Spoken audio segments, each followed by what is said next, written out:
The diagnosis didn't come with a dramatic movie moment. There was no rainy window or slow-moving piano music. It was just a cold, sterile room and a doctor named Miller who looked like he hadn't slept since the late 90s. He told me I had stage 3 lymphoma with a clinical detachment that made me feel like a malfunctioning piece of office equipment. I remember nodding, my mind already racing to the logistics. I thought about the firm, the 300 employees who relied on me, and the sprawling estate in Lake Forest that suddenly felt like a very expensive tomb. But mostly I thought about my sister Elena and my brother Julian. We were the formidable Vance trio, the heirs to a legacy of steel and real estate that spanned 3 generations. We had always been a pack, or so I believed. When I called the emergency family meeting at my home that Sunday, I expected tears, hugs, and a coordinated plan of attack. Instead, I got a master class in human selfishness.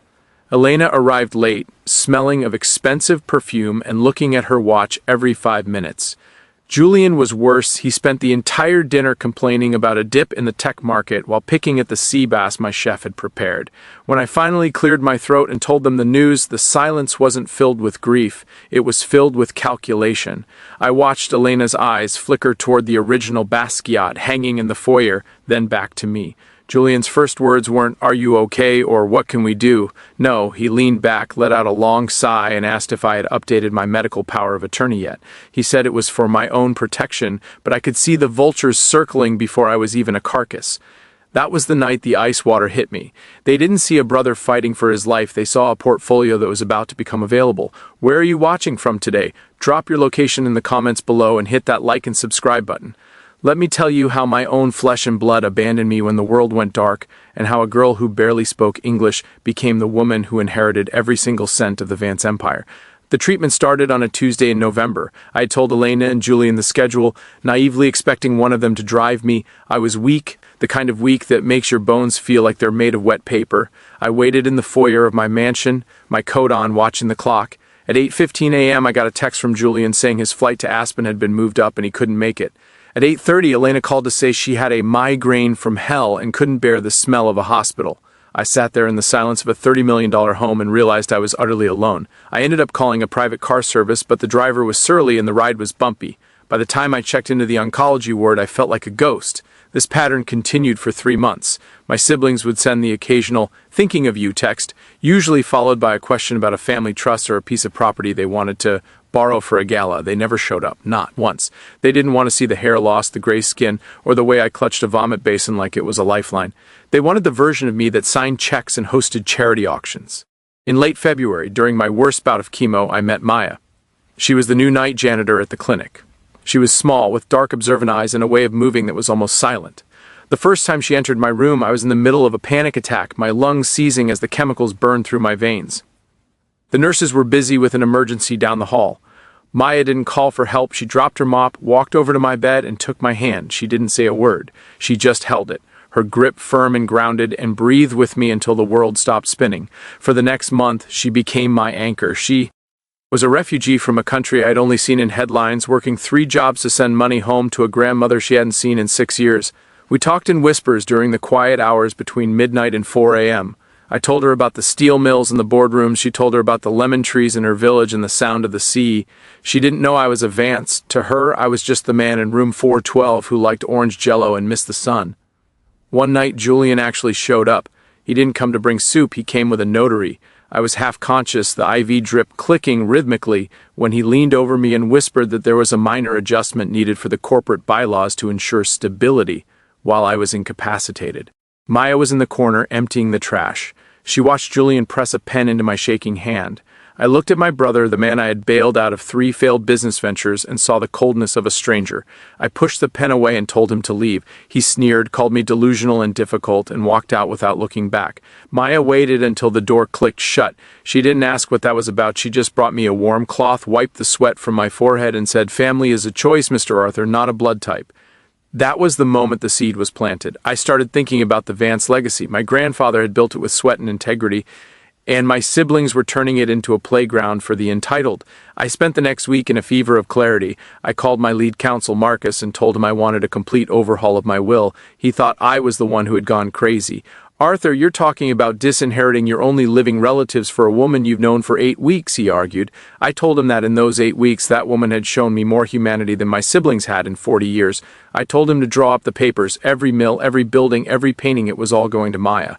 But there was a catch. I wasn't going to tell her. Not yet. I wanted to see if the vultures would finish what they started.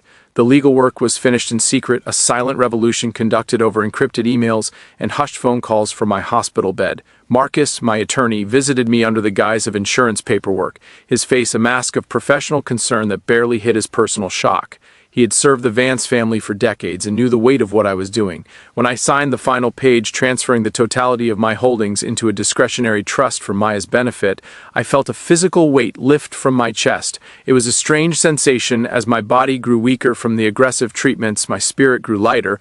I had reclaimed the one thing my siblings thought they already owned, my future. Meanwhile, Elena and Julian had moved from neglect to active preparation. They started holding tribute meetings at the country club, essentially pre-funeral gatherings where they spoke about my bravery in the past tense. I heard about these through the grapevine of the Chicago elite. My social circle was small, but news of Vance's demise traveled faster than a private jet. They were already dividing the spoils. Elena had her eye on the Aspen Lodge and my collection of rare watches, while Julian was already talking to developers about liquidating the steel mill sites for luxury condos. They weren't even waiting for the heart monitor to flatline. Maya remained oblivious to the storm brewing in my bank accounts. Her presence in my life was a constant, quiet grace. She started bringing me small things from the outside world, a smooth stone from the lake, a sprig of lavender, a book of poetry in her native language that she would translate for me in a low, melodic voice. She never asked for a dime. In fact, when I once tried to offer her a tip for running to the gift shop for a magazine, she looked at me with genuine hurt and refused. "We are friends, Arthur," she said, her English improving every day. "Friends do for each other." One rainy Tuesday, my condition took a sharp turn for the worse. My blood counts plummeted, and I was moved to the intensive care unit. The doctors were grim, and for 24 hours it was touch and go. Marcus called my siblings, informing them that if they wanted to say goodbye, now was the time. I was drifting in and out of a morphine-induced haze, but I remember the afternoon they arrived. They didn't come alone. They brought a high-end estate appraiser disguised as a family friend to walk through my Lake Forest home while I lay dying. When they finally stepped into my ICU room, they didn't go to the bed. They stood near the window, talking about me as if I were a piece of furniture they were waiting for the movers to pick up. "The doctors say it's a matter of days," Elena whispered, her voice lacking even a tremor of grief. "We need to make sure the board meeting is scheduled for Monday. We can't let the stock dip because of a leadership vacuum." Julian nodded, checking his reflection in the glass of the heart monitor. "I've already spoken to the PR team. We'll lean heavily on the legacy angle. It'll boost the share price for the first quarter." I lay there, eyes closed, listening to them bury me. I wanted to scream, but my throat was raw and my strength was gone. That's when Maya walked in. It was past her shift, but she had heard I was moved to the ICU. She was wearing her street clothes, a worn denim jacket and boots. When she saw my siblings, she paused, sensing the coldness in the room. Elena looked at her with utter disdain, the way one looks at a smudge on a window. "Who are you?" Elena snapped. "The help shouldn't be in here during family time. Leave." Maya didn't flinch. She looked at me, saw my eyes were slightly open, and walked straight to the bedside. She took my hand and ignored the two vultures by the window. "I am his friend," Maya said firmly. Julian let out a sharp, mocking laugh. "His friend? Arthur doesn't have friends like you. He has associates and he has us. Now get out before I call security." I found a spark of energy, a tiny ember of the man who had built a billion-dollar empire. I squeezed Maya's hand and croaked out two words: "She stays." The look of shock on my siblings' faces was the best medicine I'd had in months. They retreated to the hallway, fuming, leaving Maya and me in the quiet of the room.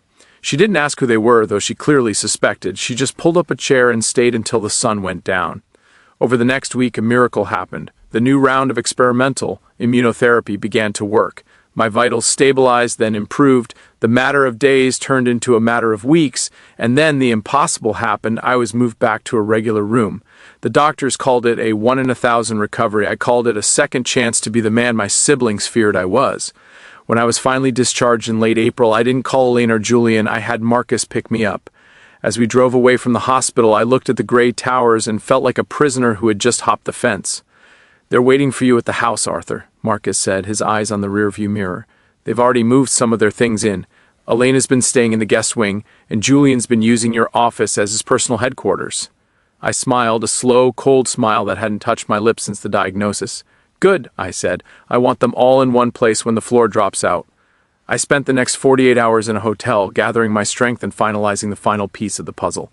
I invited Maya to my home for dinner on Friday night, telling her I wanted to thank her for her kindness. She was hesitant, but I insisted, promising her a ride home. I also sent a formal invitation to Elena and Julian, telling them we needed to discuss the final transition. They arrived at the Lake Forest estate, like victors claiming a prize. They were dressed in black, ironic given that I was very much alive, and were already arguing over who got the vintage wine cellar. When they saw Maya sitting at the mahogany dining table, dressed in a simple dress I'd had sent to her apartment, the explosion was instantaneous. "What is this?" Julian roared, slamming his briefcase on the table. "Is this a joke, Arthur? Why is the cleaning lady sitting at our mother's table?"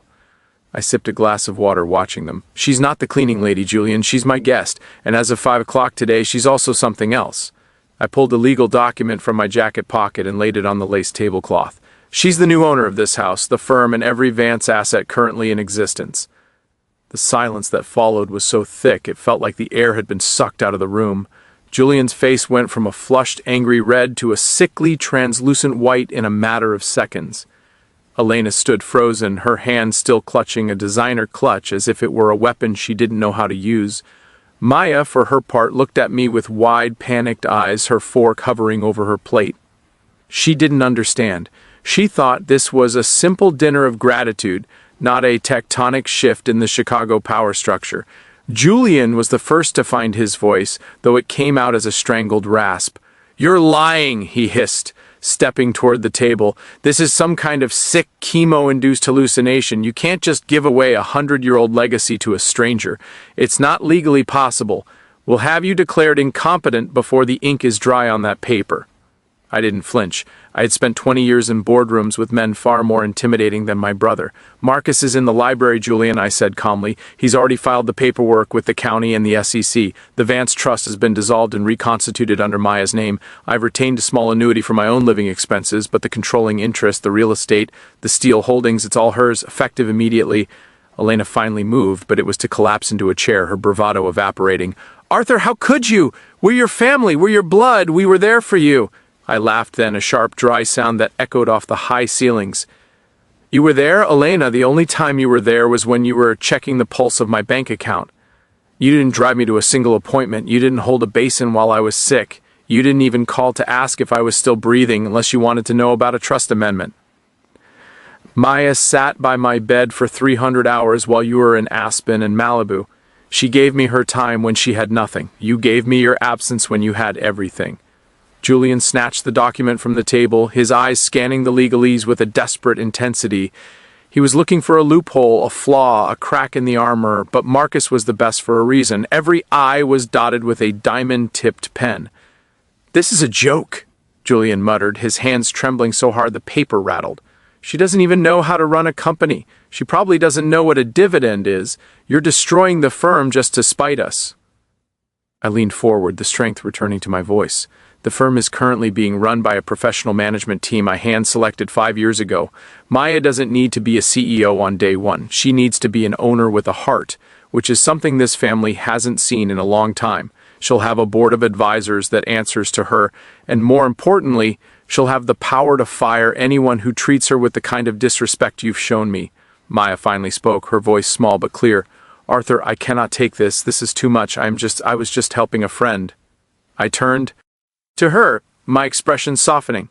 "Maya, you saved my life, not with medicine, but by reminding me that I was a human being worth more than a stock ticker. My family forgot that a long time ago. This isn't a gift, it's an inheritance of merit. You're the only person I trust to use this wealth for something other than vanity."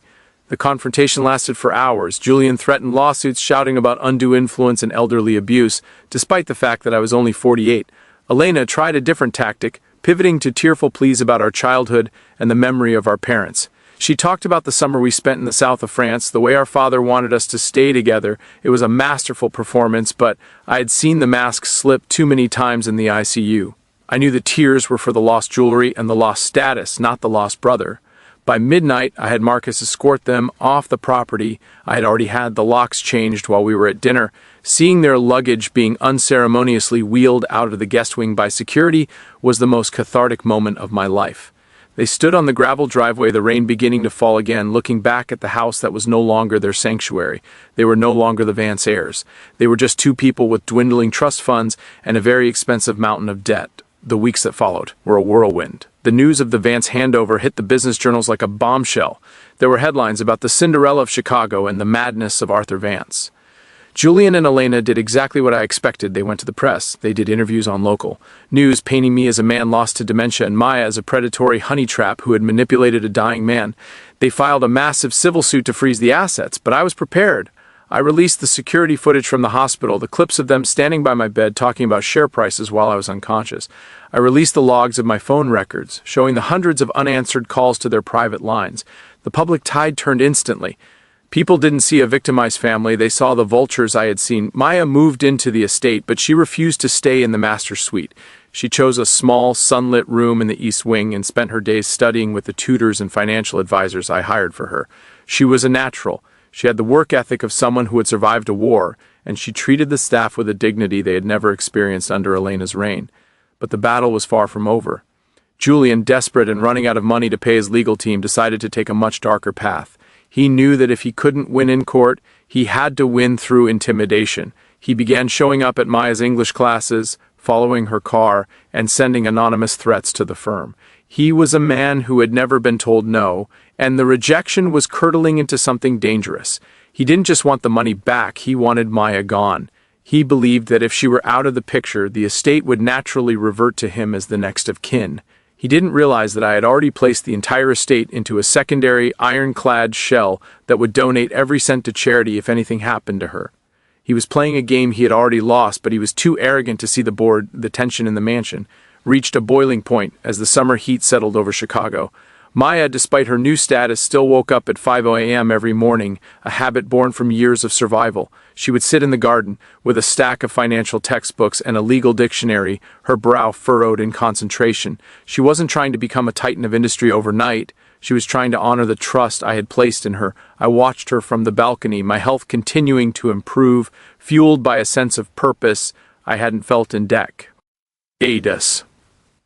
But while Maya was building a future, my brother was dismantling his own. Julian had spiraled. Without the Vance corporate credit line to lean on, his life of excess was crumbling. His luxury apartment was in arrears, and his friends, the sycophants who followed the money, had vanished like smoke. He reached out to me one last time in June. It wasn't a phone call. He showed up at the iron gates of the estate, disheveled and smelling of expensive bourbon. The security team kept him on the other side of the bars, a sight that would have been unthinkable a year ago. I walked down the long driveway to meet him, my pace steady and my breath clear. "Arthur, please," he croaked, clutching the bars. Siphon off hundreds of thousands of dollars in consulting fees for work that was never performed. He hadn't just been a bad brother, he had been a thief. Maya presented the evidence to the board with a calm that chilled the room. She didn't call for his arrest, not yet. Instead, she offered him a deal. He would sign over his remaining minority shares in the steel mills in exchange for the company not filing criminal charges. It was the ultimate humiliation. Julian was forced to sign away the last vestige of his power to the woman he had tried to destroy.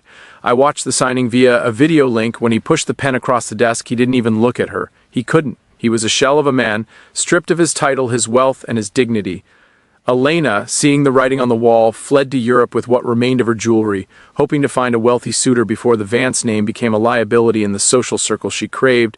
The estate became a place of life again. Maya established the Vance Maya Foundation, focusing on providing education and legal support for refugees and immigrants. She turned my father's old study into a community outreach center. I sat in my garden, the cancer in full remission, watching a new legacy grow from the ashes of the old one. My family had left me to die, thinking they could inherit my wealth. Instead, they had given me the clarity to give it to someone who actually knew what it meant to value a life. I looked at Maya, who was laughing with a group of young students in the foyer, and realized that for the first time in my life, I wasn't just a Vance. I was a man who had finally found his home. As the sun sets over the lake, I think about the road that led here. Sometimes the people who share your blood are the ones most willing to spill it, and sometimes a stranger with a mop and a kind heart is the only family you ever really needed. Don't be afraid to change your story. Don't be afraid to show the vultures that the prey still has its teeth. The following months were a masterclass in the quiet power of a woman who had spent her life being ignored. Maya didn't buy a fleet of sports cars or spend her days draped in designer silk at the boutiques on the Magnificent Mile.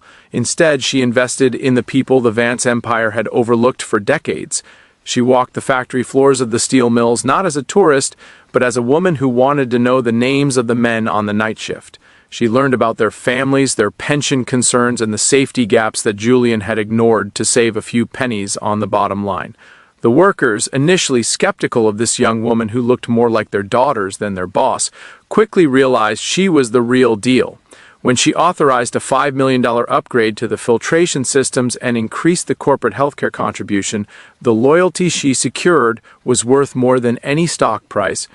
Back at the Lake Forest estate, I watched my health return with a vigor that baffled my medical team.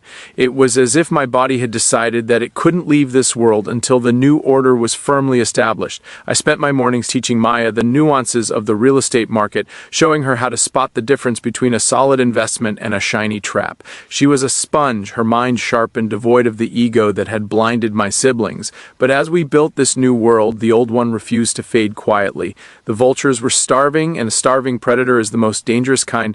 Julian had reached his rock bottom. He was living in a cramped studio apartment in a part of the city he used to mock from the window of his limousine. The shame was a poison in his blood. He had spent his entire life being the important Julian Vance, and now he was just a man with a mounting stack of bills and a reputation that made him unemployable. He began to obsess over Maya. In his twisted mind, she had an ear. Ned her place, she had stolen his birthright. He began to spend his days at a dive bar near the estate, watching the gates, waiting for a crack in the security. He wasn't looking for a conversation anymore. He was looking for an opening. Elena, meanwhile, had found her own version of purgatory. Her escape to Europe had been a disaster. The socialites in Paris and London were well aware of the Vance scandal. They saw her not as a glamorous heiress, but as a cautionary tale, the woman who had tried to scavenge her brother's corpse and failed. She found herself excluded from the galas and the yacht parties. She was living in a hotel she couldn't afford, selling off her Chanel bags and Cartier bracelets one by one to pay the bill. She reached out to me in August, a frantic, tear-soaked email begging for a bridge loan.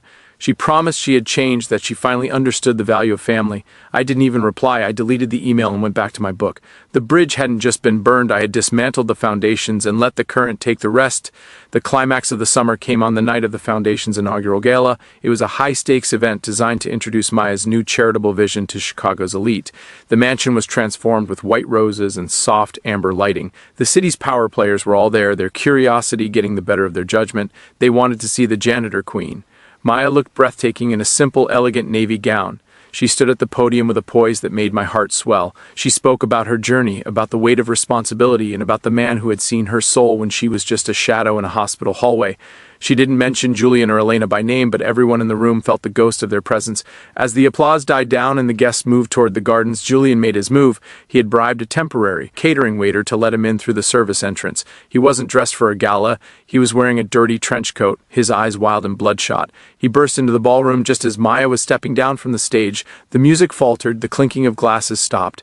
"You think you can just replace me?" Julian screamed, his voice cracking with a terrifying desperation. "You think you can wear my mother's pearls and speak my father's name? You're a parasite, you're nothing!" He lunged toward her, a jagged piece of a broken bottle in his hand. The room erupted in screams, but Julian had underestimated two things: the speed of my security team and the steel in Maya's spirit. She didn't scream, she didn't cower. She stepped back, her eyes locked on his, her face a mask of profound pity.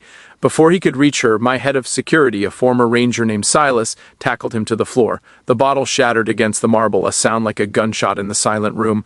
As Julian was pinned down, sobbing and cursing, I walked toward him. The crowd parted like the Red Sea. I stood over my brother, the man I had once loved, and felt nothing but a cold, final clarity. "You were right about one thing, Julian," I said, my voice carrying to the back of the room. "Family is a choice. And tonight the world had been taken out, then back at the room full of people who finally respected her." "I am okay, Arthur," she whispered. "For the first time in my life, I am not afraid of the dark."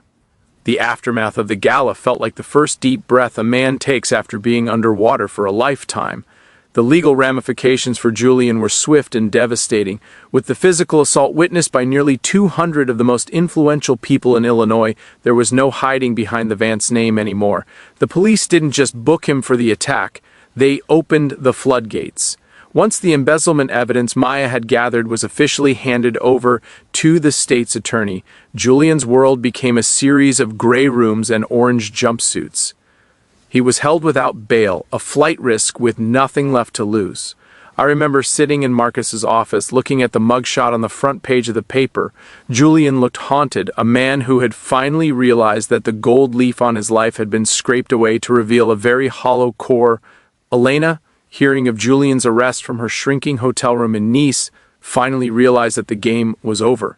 She didn't send another email. Instead, she did the only thing she knew how to do. She vanished. She took the last of her liquid assets and moved to a small coastal town in Spain, living under a different name, far from the galas and the boardrooms, where the name Vance now brought only whispers of scandal and shame. She became a ghost of her former self, a woman defined by what she had lost rather than who she was. With the siblings finally removed from the board, Maya and I began the real work of reconstruction. We spent the autumn months traveling to the satellite offices and the smaller manufacturing plants. Maya insisted on transparency. She opened the books to the union leaders, showing them that the new Vance Industries wasn't interested in short-term stock spikes, but in long-term stability. She created a profit-sharing model that incentivized the workers, making them true partners in the legacy. I watched as the corporate culture shifted from one of fear and hierarchy to one of pride and purpose. It was a miracle of management, born from a woman who knew exactly what it felt like to be the person at the bottom of the ladder. My health continued to be a source of wonder for Dr. Miller.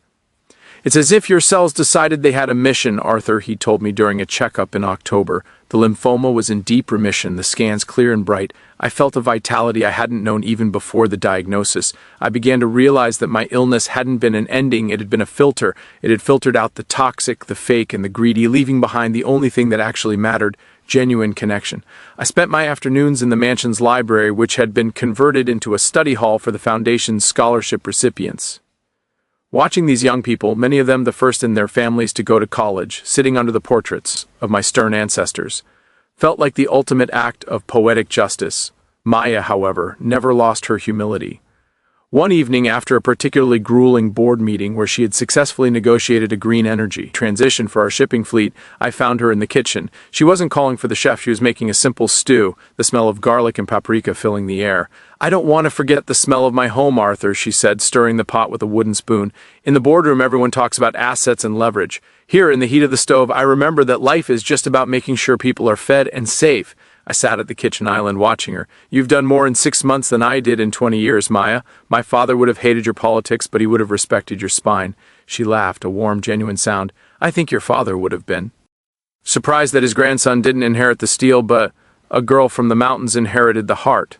But the final test of our new life came in November, exactly 1 year after my diagnosis. A letter arrived from the prison where Julian was awaiting trial.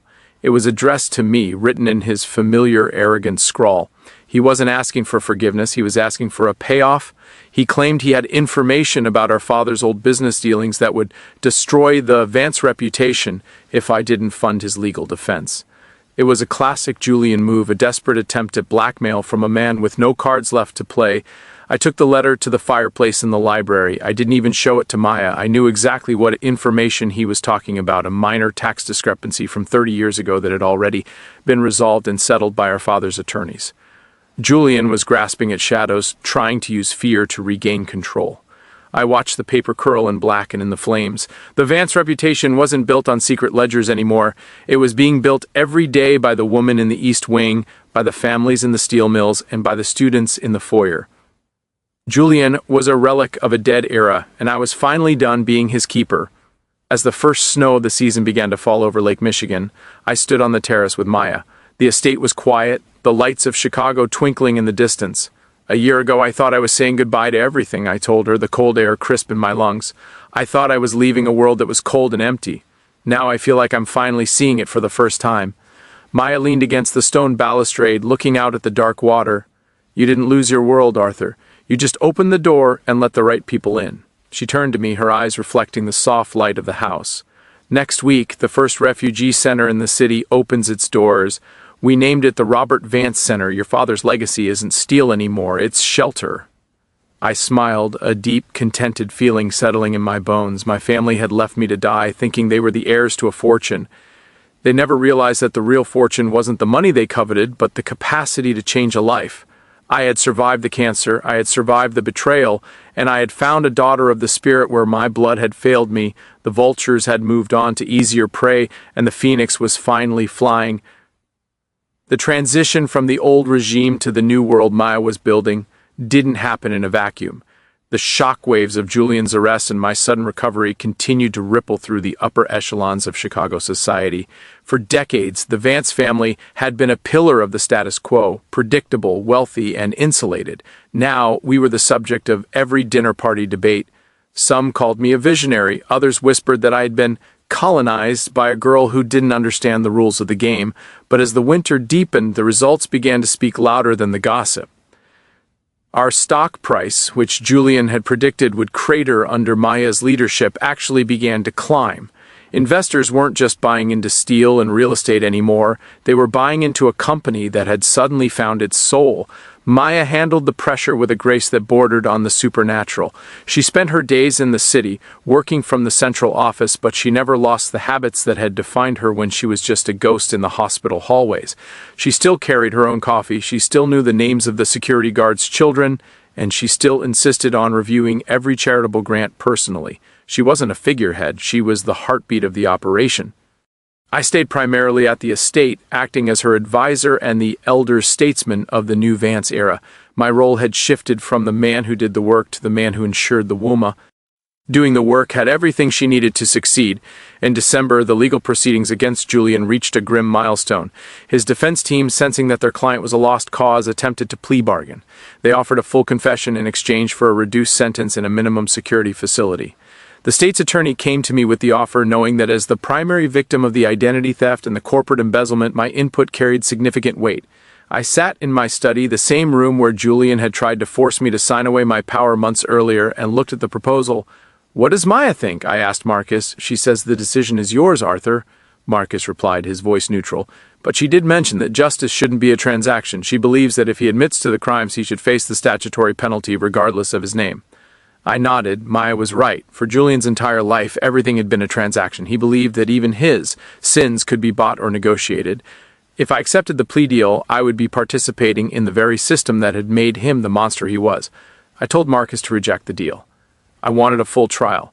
I wanted every forged document, every stolen dollar, and every moment of his betrayal to be a matter of public record.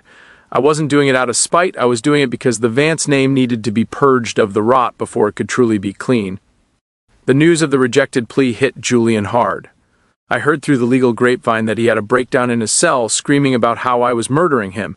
It was a classic inversion of reality. The man who had left me to die in a hospital bed now felt like the victim because I was asking him to be accountable. I realized then that some people are incapable of self-reflection. They don't see their actions, they only see the consequences that hurt them. Elena, meanwhile, resurfaced in a way I hadn't expected. I received a package at the estate 3 days before Christmas. It was a small velvet-lined box containing our mother's engagement ring, the one piece of jewelry Elena had always vowed she would never part with. There was no note, just the ring. It was a silent white flag, a gesture of total defeat. She was returning the last thing she had taken, a tacit admission that she no longer belonged to the world of the Vance legacy. I looked at the diamond, sparkling in the dim light of the library, and felt a strange, detached sadness. Elena had chosen a life of vanity and shadows, and now she was a woman without a home or a history. I gave the ring to Maya, not as an inheritance, but as a reminder that some things are too heavy to carry if they aren't earned. The Christmas gala was a much more intimate affair than the summer one. We invited the staff of the hospital oncology ward, the union leaders from the mills, and the first group of students from the foundation. There were no cameras, no press, and no social climbers. We ate in the grand dining hall, but the atmosphere was one of a family reunion rather than a corporate event. I sat at the head of the table looking at the diverse group of people who now made up my world.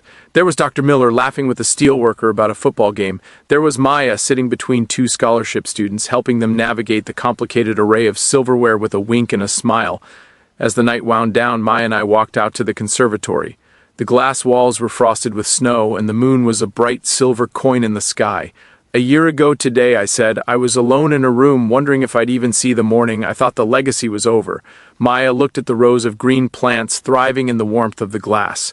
"Legacies don't die, Arthur, they just change form. Your grandfather built the frame, you kept the roof from falling in, and now we are just planting a new garden inside." E turned to me, her expression serious. "Julian's trial starts in January. Are you ready for that? It's going to be ugly. They'll try to drag your name through the mud to save his." I took a deep breath of the humid, earthy air. My name is already in the mud, Maya, but the mud is where things grow. Let them say what they want. The truth isn't in a courtroom, it's in this room and in the mills and in the faces of those kids in the dining hall. I'm not afraid of the truth anymore. It's the only thing that kept me alive.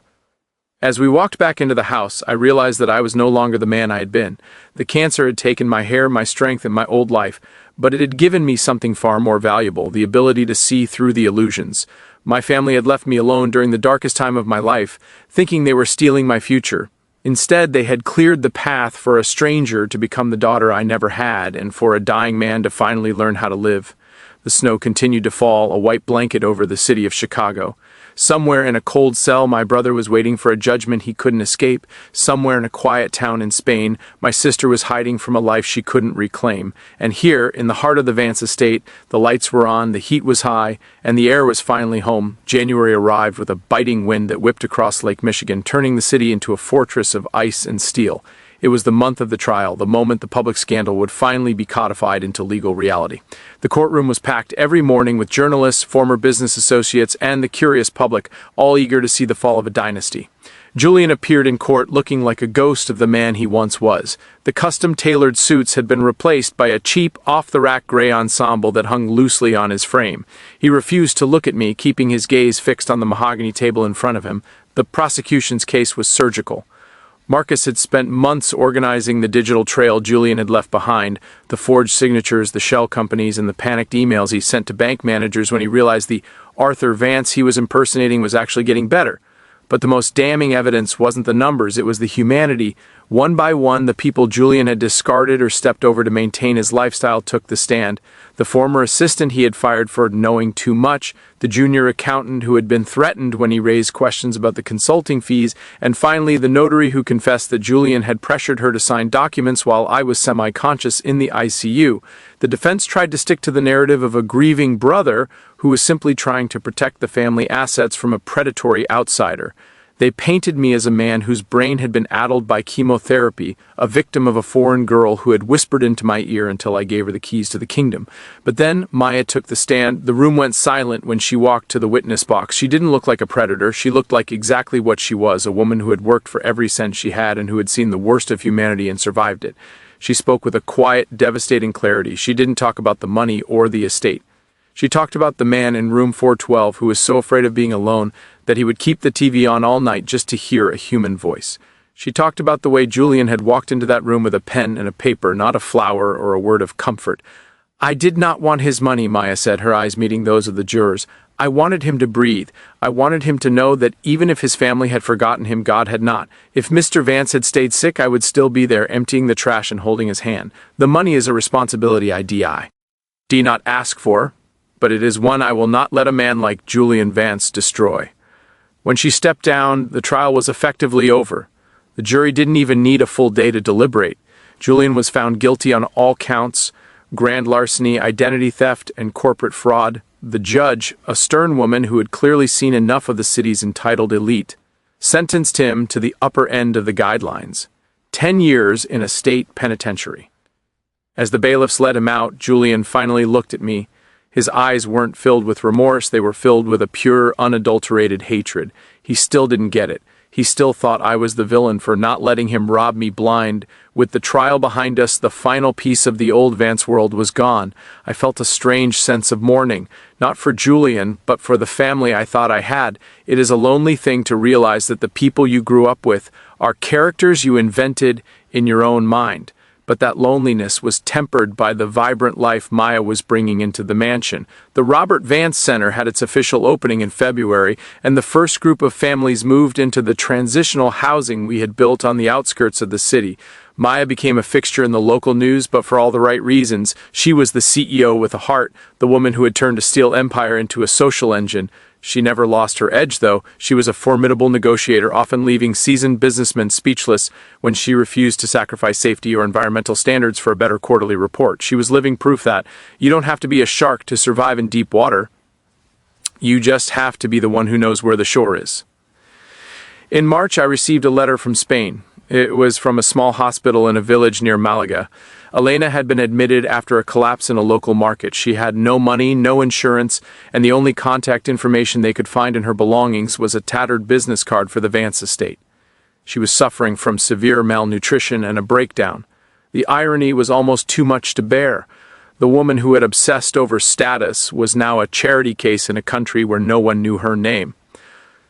I looked at the letter for a long time. The old Arthur would have booked a flight and brought her back, setting her up in a luxury condo and continuing the cycle of enabling.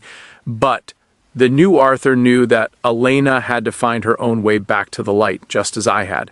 I told Marcus to arrange for her medical bills to be paid and to set up a very modest, controlled stipend, enough for a quiet life, but not enough for a luxury one. I didn't send a note, I didn't call, I provided the shelter, but I would no longer provide the stage. As the spring thaw began, I sat on the porch of the Lake Forest estate watching the first green shoots of the tulips Maya had planted. The cancer was a memory, a scar on my history that I now wore with pride. It had been the fire that refined the gold. I realized then that my family hadn't just left me alone during cancer treatment, they had accidentally set me free. They had removed the masks of obligation and blood, allowing me to see the world as it truly was. Maya walked out to join me, carrying 2 mugs of tea. She sat in the chair beside me, her eyes on the lake. "What are you thinking about, Arthur?" she asked. "I'm thinking about the heir," I said, smiling at her. "I'm thinking about how lucky I was that you walked into my room with that mop. You were the only one who didn't want anything from me, which is why I ended up giving you everything." She leaned her head on my shoulder. "You didn't give me everything, Arthur. You gave me a father, and that is the only legacy I ever really wanted." The sun dipped below the horizon, painting the Chicago skyline in shades of violet and gold. The Vance name was still on the buildings, and the Vance steel was still in the bridges, but the art of the empire was no longer made of metal. It was made of the quiet strength of 2 people who had found each other in the dark and decided to build a lighthouse. The following months felt like the steady, rhythmic hum of a well-oiled machine. Life at the Vance estate had transitioned from a state of siege to a state of peace. With the legal battles settled and the family drama relegated to the archives of Chicago's tabloid history, we were finally free to exist in the present. Maya had grown into her role with an ease that suggested she had been born for it, though she never let the power go to her head. She remained the woman who preferred a kitchen conversation to a boardroom gala, and that authenticity was exactly what kept the company grounded. In April, I decided it was time to take a step back from the daily operations entirely. I had served as Maya's shadow and safety net for long enough. She didn't need a mentor anymore, she needed the space to lead without the weight of the past leaning over her shoulder. I bought a small cottage on the other side of the lake, far enough to give her independence, but close enough for Sunday dinners. Moving out of the Lake Forest mansion was a strange experience. I walked through the halls, where I had grown up, where I had nearly died, and where I had been reborn. Each room held a ghost, but they were no longer haunting me. They were just memories of a man I used to be. Before I left, I spent one final afternoon in the library with Maya. We were reviewing the first annual report of the foundation. The numbers were staggering, not just the money spent, but the lives impacted. We had funded 300 scholarships, opened 4 community clinics, and provided legal aid to thousands of displaced families. The Vance name, once synonymous with cold steel and old money, was now a symbol of hope. "You've done it, Maya," I said, closing the leather-bound folder. "You've turned a fortune into a force of nature." She looked at me, her dark eyes reflecting the sunlight streaming through the tall windows. "We did it, Arthur. I was just the hand that moved the pen. You were the heart that believed it was possible." She paused, her expression turning thoughtful. "I heard from Marcus today. Julian has been moved to the general population at the prison. He's struggling." I didn't feel the surge of pity I expected. Instead, I felt a quiet, detached acceptance. Julian is living the life he built for himself, Maya. For 40 years, he thought the world owed him everything. Now he's in a place where the world owes him nothing. It's a hard lesson, but it's an honest one. We sat in silence for a moment, the ticking of the grandfather clock the only sound in the vast room. I realized then that my journey was complete. I had survived the betrayal of my blood and the cell-by-cell war of the cancer. I had found a successor who carried my values instead of just my DNA. I was a man who had finally settled his debts with the past. The official handover of my remaining advisory duties took place on a crisp morning in May. We held a small ceremony at the steel mills, surrounded by the men and women who kept the furnaces burning. I stood on a small platform looking out at the sea of hard hats and tired, proud faces. I didn't give a long speech about legacy or profit. I just told them that the company was in the best hands I had ever known and that I was proud to be one of them. When Maya took the microphone, the roar of applause was deafening. They didn't cheer for her because she was the boss, they cheered for her because she was their champion.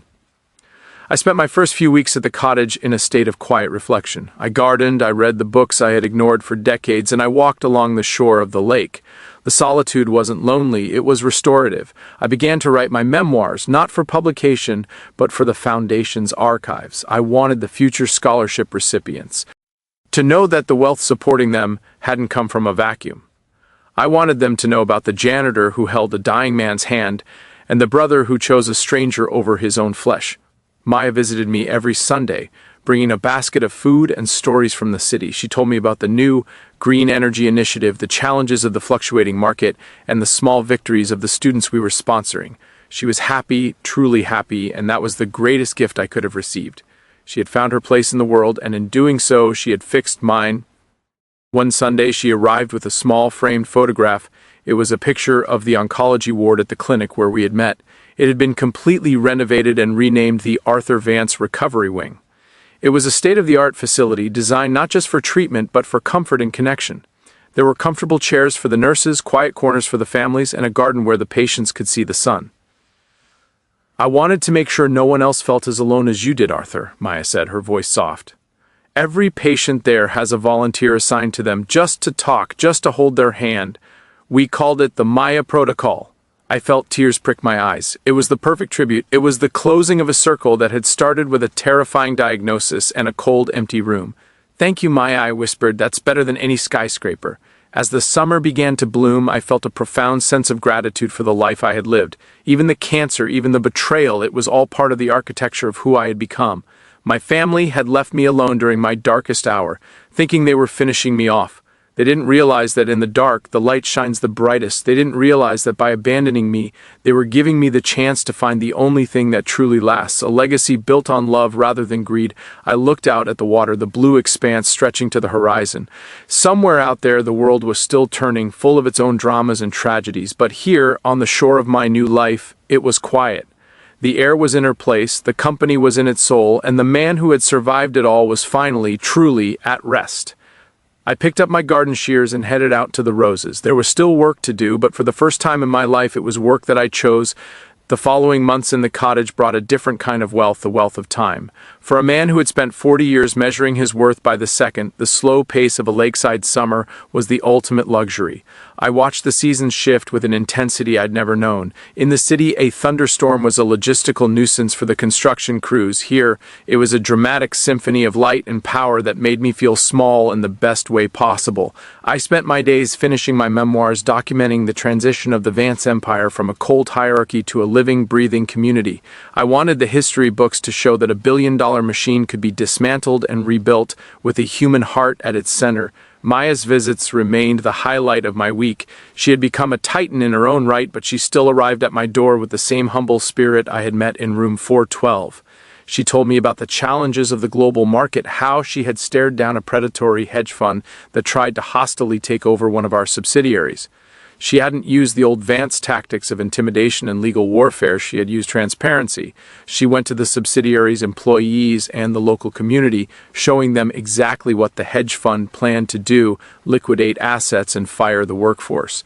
The resulting public outcry and labor solidarity made the takeover impossible. She was winning not by being the loudest voice, but by being the most honest one. In July, a final piece of the past research. I received a formal notice that the state was moving Julian to a lower security facility. He had apparently become a model prisoner, not out of a sudden change of heart, but out of his innate survival instinct. He had realized that the important Julian was a liability in prison, and he had adapted by becoming invisible. I didn't seek out a meeting, and I didn't send a letter. The silence between us was the only thing left that was honest. I had forgiven him, not because he deserved it, but because carrying the anger was like drinking poison and waiting for him to die. I wanted to be light for the years I had left. Elena's stipend continued to be paid, and Marcus informed me that she had moved into a small, quiet apartment near the coast. She was reportedly spending her time volunteering at a local animal shelter. Hearing that brought a strange, bittersweet comfort. Perhaps, stripped of the pressure to be a Vance, Elena was finally finding a version of herself that didn't need a designer label to feel worthy. The vultures had finally stopped circling, and in the quiet that followed, they were finding their own ways to live. The Foundation's first alumni summit was held in August at the Lake Forest Estate. Maya invited me to give the keynote address. Standing on the terrace looking out at the hundreds of young men and women whose lives had been transformed by the inheritance my siblings had tried to steal, I felt a sense of completion.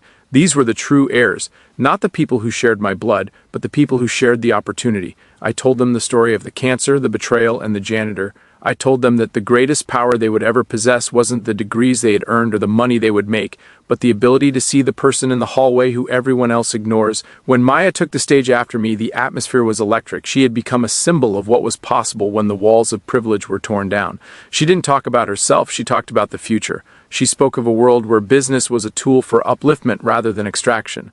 As I watched her, I realized that I hadn't just saved the Vance legacy, I had set it free. I had taken a name that was associated with the coldness of steel and turned it into something that felt like a warm hand on a cold night.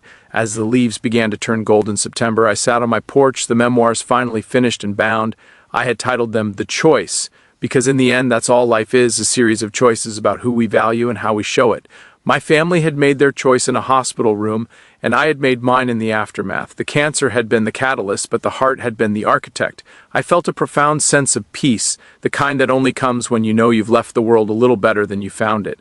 Maya arrived that Sunday with a surprise, a small hand-painted sign for the gate of my cottage. It read, Arthur's Rest. We sat on the porch, watching the sunset paint the sky in shades of fire and rose. Are you happy, Arthur? She asked, leaning her head on my shoulder. I looked at the garden, the lake, and the woman who had become my greatest legacy. I thought about the man who had been alone in room 412 and the man I was now.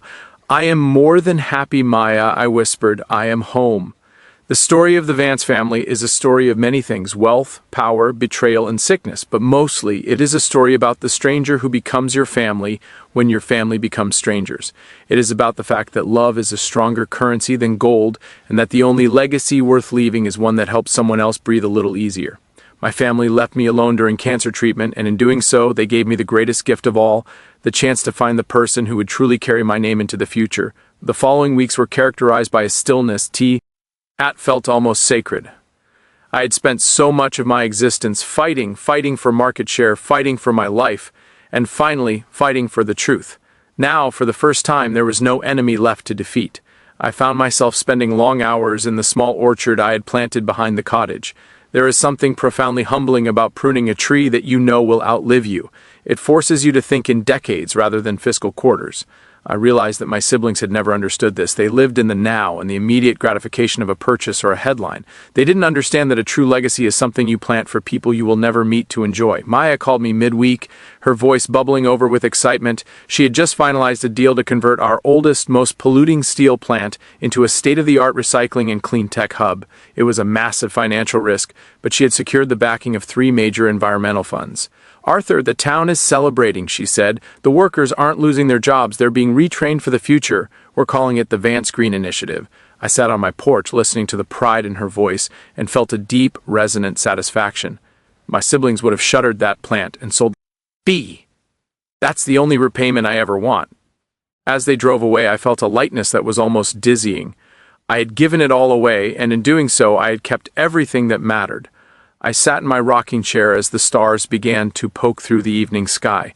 The cycle was complete. My family had left me alone, and I had found a world. They had tried to take my heir, and I had found my heritage. I looked at the bound memoirs on my coffee table. The last chapter was entitled The Only Wealth. I had written that the only wealth you take with you is the love you gave away, and the only legacy you leave is the hope you sparked in someone else. I felt ready for whatever came next. Whether I had 10 years left or 10 minutes, it didn't matter. I had finished the work. I had loved well, I had fought hard, and I had chosen right. The wind picked up, whistling through the eaves of the cottage. I pulled a blanket over my knees and closed my eyes. The heart of the Vance Empire was beating strong in the city, the air was leading with courage, and the old fat pig, as they had once seen me, was finally, truly free.